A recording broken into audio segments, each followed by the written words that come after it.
and welcome to Scott's Inverts. I'm Scott, and this is an invert. This is a tililtocatl albopilosus, or formerly known as a Brachypelma albopilosu, or commonly known as the curly-haired tarantula. Now, before we go any further, if you could do me a massive favour and hit that subscribe button, it really does help me out. So this species is indigenous to Central America, more specifically Nicaragua, and down into little pockets in Costa Rica, where they experience temperatures of between 30 degrees and right down to 18 degrees. And also in the wild they can experience up to 100 inches of rainfall per year. They occupy the scrublands and the savannas, where they live in burrows, escaping the heat of the day. I keep mine at around 26 degrees and increase the humidity up to 70%. I'll show you my setup in just a couple of minutes. The growth rate of these is slow, and you can expect these to be growing up to about 1 inch per year, with females growing up to 6 inches after around 9 years. Males reaching similar size, so just under 6 inches after just 5 years. Females mature between the ages of 3 and 4, but the females live up to a whopping 20 to 25 years, where males mature around 2 to 3 years, and they live up to 5 to 6 years. I find all three of mine to display similar characteristics, which are they eat well, they rarely flick hairs, they're quite slow moving. I've never ever experienced a threat pose off mine. I would be interested in finding out if any of you guys at home have experienced a threat pose. If you could let me know down in the comments, that would be fantastic.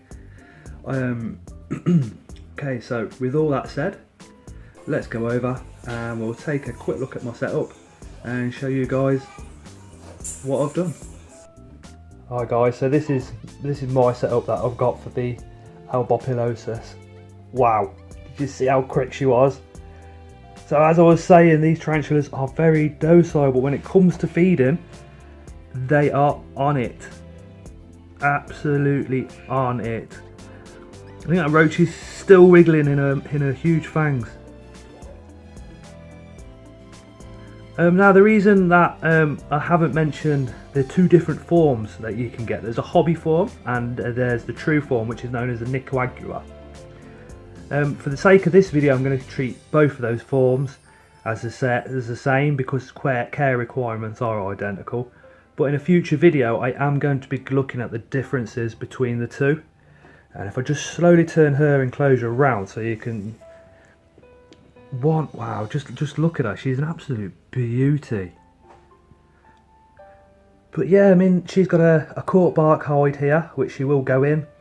This is coir, although I am going to be changing all my substrates out now to peat and mix with soil and a little bit of sand. You got the water dish right down there as well.